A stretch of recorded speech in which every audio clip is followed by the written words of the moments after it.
Is jy 'n eiendomsagent wat net voel, jy word nooit raak gesien nie, maak nie saak hoe hard jy werk nie, jy word nie vir jou eie waarde raak gesien nie. Voel dit vir jou of daar 'n blokkasie is, iets blok jou, maak nie saak hoe hard jy probeer nie en of jy alles reg doen nie. Iets stop jou om net meer suksesvol te wees. Is jy moeg daarvoor om net altyd te hoor van strategie en al die dinge wat jy moet doen, en besef jy, eintlik is daar iets baie dieper binne in jou, wat jy eerder in aandag wil skenk, as wat om strategie te praat.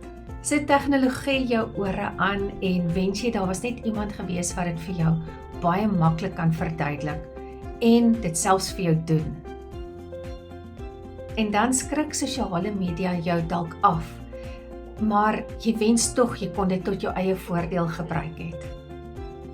En as iemand vir jou op 'n baie beginnersvlak van AI kon vertel het, wat vir jou verstaanbaar was, op so 'n manier dat selfs 'n kind dit kan verstaan, sou dit vir jou vandag gehelp het.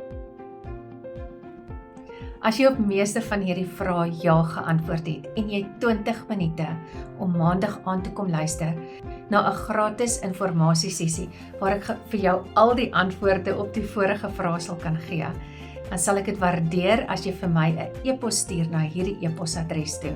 Dan stuur ek die Zoom link vir jou en maandag aand gaan ek vir jou verduidelik presies hoe ek jou kan help, sodat jy in 2026 jou eie brand binne 'n brand kan skep, sonder dat jy nodig het om van jou agentskap te verander, sonder om te dink jy gaan dalk grense moet oortree. Jy gaan nog steeds binne in die grense wees, jy gaan veilig wees, jy gaan hoor hoe ek vir jou in 2026 sal kan help.